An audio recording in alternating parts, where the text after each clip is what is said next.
This is Radar from the Radar Entertainment Blog coming at you with another edition of Movie Reviews and Observations number 219. So, light week of 5 movies, and the theme is a lot of horror films. The first movie we watched was Nocebo, starring Eva Green, Mark Strong, and this Chai Fonister. They call it a haunting horror story with a relevant message. They say Eva Green is spectacular and disturbing. So this movie, best part about it is 90-something minutes, which is pretty common for horror films. They're not like that long. They can go from 70 minutes to 90, and sometimes some of them are an hour and 2 hours, maybe an hour and 40 minutes, maybe. So in this movie, Eva Green is successful in her fashion life. Mark Strong is successful in his thing. All of a sudden, she starts getting sick, and they have no idea what's going on. But that's very brief. They kind of like flash forward into the future, going, well, now she's like debilitated by this. She quit her job. They don't know what to do. The doctors are baffled. Mark Strong's baffled. He's like, is it in her brain? Is she crazy? I don't know. This Filipino woman shows up, and they apparently want us to believe that due to this illness that no one knows about, that she's forgetting simple things. Her memory is gone, so she doesn't remember hiring this person. So this woman comes. Mark Strong doesn't even know that this person is coming to live there, and she has all this like weird medicine that's doing stuff, but he thinks that it's bad. And at the same time, like, doesn't want her around. But then she's like, take your regular meds. Causes rifts between the husband and wife. Blah, blah, blah. The kid's bird gets killed. She gets close to the little kid. And then he actually gets hurt because she, wants revenge against her in some way. And you're like, cool. So you're thinking to yourself watching this movie, it's like, well, this weird woman's never going to leave the house. It's going to be all these weird things and bugs and all these other stuff happening. And that her marriage is going to get estranged and they're not going to be together. And she's going to be stuck with this woman, and it's going to be like, oh, great, is this ever going to fix your problem? Then it decides to switch gears and become a revenge film and find out, spoiler alert, because I'm going to tell you this is not a great movie, that Eva Green had a fashion company, and they were working these immigrants, to the bone, not enough money, not enough water. The building caught on fire. She went to go get her kid water, and then she comes back, and the building burns down, and her daughter dies with a bunch of other people, and this is a revenge story. And somehow Eva Green gets burnt alive, even though there's no fire in the house. She takes the kid, runs away, and Mark Strong comes home from the hospital going like, what happened? So she got her revenge. She killed the woman and took the kid. So, I don't know. It was not that great. Then the next movie I watched was Tarot Card. Your Fate is in the Card. Only Jacob Batalon, whatever his name is, from Spider-Man and that vampire show.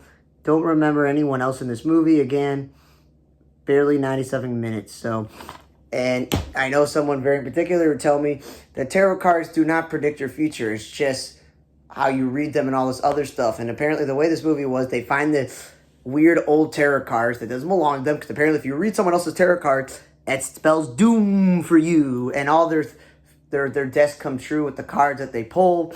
There was some lady that cursed these cards, and there's a lady who survived the attack from these cards, that they go reach out and help. And, they paid this guy a lot of money, so there was no way this guy was going to die early in the movie. You think he dies, but then he somehow is alive, and I don't know, maybe that's a coincidence, or maybe they want to make another movie out of it. But it turns out, like, the blonde woman who read the cards and her tall, hulking black boyfriend, she kept trying to read the tarot card to see if they're going to be together like she did with her mom who was dying of an illness back in the day. And I thought they were in high school the way this movie started, but it turned out they're on college, they're on a campus, they were drinking, whatever it is. And it's very diverse, so there's like all races in this cast, just so you're aware. So people in the PC people know this movie is very diverse. And she and her boyfriend and, Jacob Batalon are the 3 characters that survive. Because, in most horror films, either everyone dies or a small amount of percentage of people survive.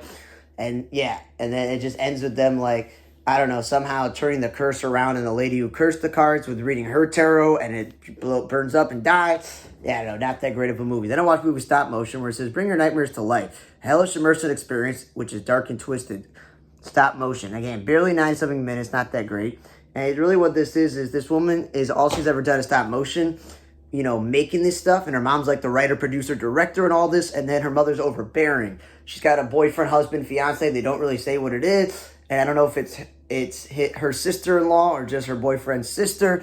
Whatever the case is, those are other people in the movie. And her mother grows ill, and we all think she's dead in the movie. But, of course, she doesn't die. She's just in a coma or in the hospital. And she's taking the loss really hard on her. And she's like, I got to finish this movie. I got to make a movie to prove my mother wrong, that I'm not I'm not a loser. I'm not this, or that, or failure, whatever it is. And she starts making the movie, and some little kid comes in the hallway where she's working on it. And I don't know if it's a real kid, but then you find out it's all in her brain because she strangles this kid, and no one else sees this kid. I don't know. It's very weird. Her mother like survives, and she's talking to her, and then she tries to like have a real job in the real world animating, and it doesn't work out. She goes freak out, and she goes crazy and attacks her boyfriend, her fiance, sister, whatever it is. And the movie ends up with her trying her best to finish this movie. I said strangling this kid, so I guess the kid wasn't real, killing the sister-in-law and killing her husband, boyfriend, fiance, and making this movie. I don't know. It was very dumb. The best movie I watched this week was called Popular Theory, where Cheryl Hines and Mark Evan Jackson, who I'm going to let you know, he's a character actor. He's in many, many, many TV shows, movies, and a lot of commercials. He played Raymond Holt's husband on Brooklyn Nine-Nine. He was also in The Good Place as one of the devils in charge of Ted Danson. And he's been in like a TV, I think it's DirecTV or Comcast commercial. So it stars this little girl, Sophia Regan's in it. It stars Lincoln Lambert. It got all these kids in here. And it's like typical cheesy kids movie, but again, barely an hour and 20-something minutes. So not too long. So the movie is, this girl has always been a genius, a nerd. She has her own little world. She doesn't fit in with anyone else. And her sister tries to be popular. Her mother died when she was young, and that's where she gets her smarts. Her dad, you know, as I mentioned, the character actor, is a mechanic, and he's doing his best to raise two girls by himself. And his sister, Cheryl Hines, is like a hairdresser who helps raise the kids, so there's another person. And they think science is not good for this. They want to ban her from doing science at home. Just do regular homework science and everything else. And some another, you know, young kid who like skipped grades as well, super smart and genius, and is dressed like a stereotypical nerd or whatever. The two of them work together on an experiment. And the whole experiment is the idea of, can you make people popular? And they try to make kids who aren't popular, and they got to do all the ramifications of throwing the whole hierarchy of, popularity in high school upside down. It pisses the sister off, all this other stuff. You know, they're sneaking around. There's all this other stuff. So it's like typical hijinks of a movie. I liked it. It was pretty. I laughed a few times. I thought it was pretty funny and clever. I liked that one of the unpopular kids really liked superheroes, and he dressed up in a cape, and he was quoting Robin from Batman and Robin, and he knew so much about comic books, but they weren't listening to him. So it was an interesting movie. And then obviously you see how these kids are being popular. So of course this little smart genius girl wants to be popular too in the movie, and you see the consequences of that, and how she really. The movie's all about actually making friendship with people that actually are your friends, because you'd be popular for 20 minutes and then that's it, and no one cares about you. So yeah, I thought it was a pretty good overall movie. I think it's definitely age appropriate for kids to watch. I would recommend it to families that have kids. Then I watched Unsung Hero, a movie made by For King and Country. It was apparently a brother duo, and the girl in the movie was also a famous singer as well, St. John, whatever her name is. And it's like an hour and 50-something minutes with credits, but an hour and 40-something minutes where they tell you what all the children in the movie have gone on to. Lighting director, photographer, filmmaker, musician, singer-songwriter, management, all this other stuff. And it's all called Unsung Hero because of how their mother was their unsung hero.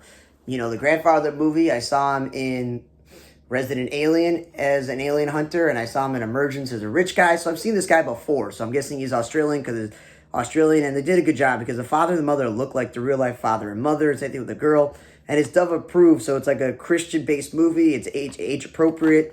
So it's about this Australian family that picks up everything and moves to Nashville to find out that the job the music promoter father that thought he had because he couldn't get any business in Australia did not work out, and they have to struggle. And they meet Candace Cameron Bure, DJ from Full House, the actor. And I forgot the guy's name, who's maybe is Lucas Black, but maybe I could be wrong, or Terry O'Quinn.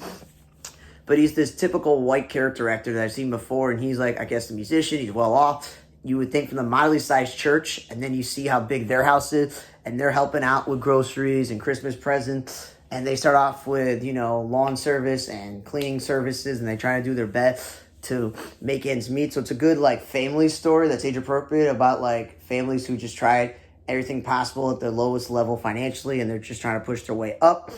You can relate to that, a lot of people. A good inspirational story. It's good to know that all these kids put all their hard work together as a family in order to make ends meet and all go on to have successful careers in whatever industry. And then, of course, the filmmaker's son and the musician's one decided, let's make a movie about our family and about how our mother put everything together. It's not insulting the father, but it's more about how much the mother was there for them. So it's probably the second best movie I watched this week. But again, Popular Theory was a typical like hijinks of a high school, type of dramedy. And Unsung Hero was, again, a movie based off a true story, so it's not terrible. Just, it was okay. And again, I don't know the whole point of Nocebo. I don't understand Tarot Card and Stop Motion. All three of these horror films were terrible and probably should not have been made. Thanks again for listening to another edition of Movie Reviews and Observations, number 219. From the Radar Table Block, I'm Radar. See you guys next time.